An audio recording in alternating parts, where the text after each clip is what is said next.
কার গায়ে হাত দিছেন? আপনি জামাত ইসলামের কে? আপনি কার গায়ে হাত দিছেন? আপনার গায়ে হাত দিছেন? জামাত ইসলামের কে? কার গায়ে হাত দিছেন? কার গায়ে আপনার হাতে? জামাত ইসলামের কে? আপনি কে? আপনি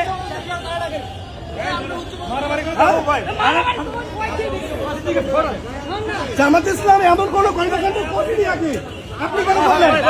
ভাই দেখতেছেন, ভাই কি অর্গানাইজারকে ডাক দেন। ভাই গায়ে দিছে কে? বালের প্রোগ্রাম করো শালা। গায়ে হাত দিছে কেন আপনার?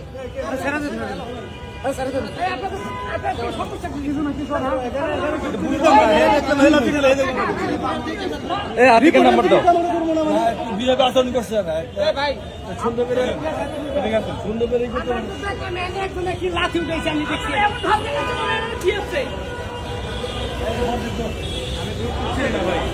আমার গ্রুপ দরকার নাই, আমার অফিস অ্যাসাইনমেন্ট দিচ্ছে এখানে। আপনাদের এসব ফাইজলামি আমি মানতে রাজি না।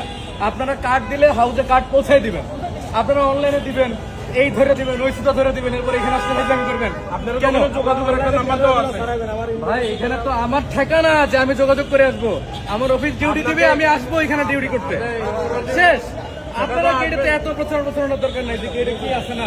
আর যদি বাকি সাংবাদিকেরা ঢুকে নাই, বাকি সাংবাদিকেরা ঢুকে নাই, কারোর সাথে কোনো সমস্যা হয় নাই, কারোর সাথে এই যে সমস্যাটা হয় এই কারণে বারবার গায়ে হাত দেন কেন?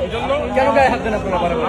এই লোকটার কথা বলছেন, আপনার লোক তখন গায়ে হাত না, জীবনে ধরতে পারবেন না। আমি চোর না আসামি, আপনার ভাই হিসেবে ধরলাম না, ধরার দরকার নাই। ভাই হিসেবে আপনি কর্মীরা ধরবেন, আমি আপনার কর্মী না, আমি আপনার কর্মী না। আমি যদি জাতীয় দৈনিকে কাজ করে না ঢুকতে পারি তাহলে কার্ড কেন পারে? দেখেন আপনাদের এখানে না আসলে আমাদের কোনো যায় আসে না। আপনারা ভাই ইম্পর্টেন্ট একটা না আপনারা মিস্টেক আমাদের হয়েছে, এখানে আসার পরে আমি বলি আমারটা শেষ করতে চান। আপনি কি দেখেছেন যে তাকে কিভাবে ধাক্কা দিয়েছে? সেটা দেখেছি, আমি দেখেছি। আপনি এতদিন পর্যন্ত আপনাদের পরিচয় লাগবে, আমাদের এখনো দরকার মিডিয়া, আমাদের এখন নাই ভাই, আপনারা সব নাগর হয়ে গেছেন। না, আপনাদেরকে মেইন স্ট্রিম দরকার।